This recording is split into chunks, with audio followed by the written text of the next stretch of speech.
আসসালামু আলাইকুম। আজ রান্না করতে যেয়ে দেখি কোনো সবজিই নেই। ছিল শুধু 2টা কাঁকরোল, 2টা মাত্র আলু, আর কয়েকটা কাঁঠালের বিচি, আর 2-3 টুকরো মাংস ছোট ছোট করে কাটা।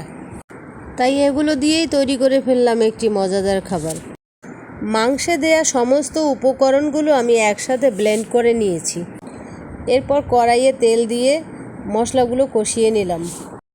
মশলা কষানো হয়ে গেলে মাংসগুলো দিয়ে সুন্দর করে কষিয়ে নেব।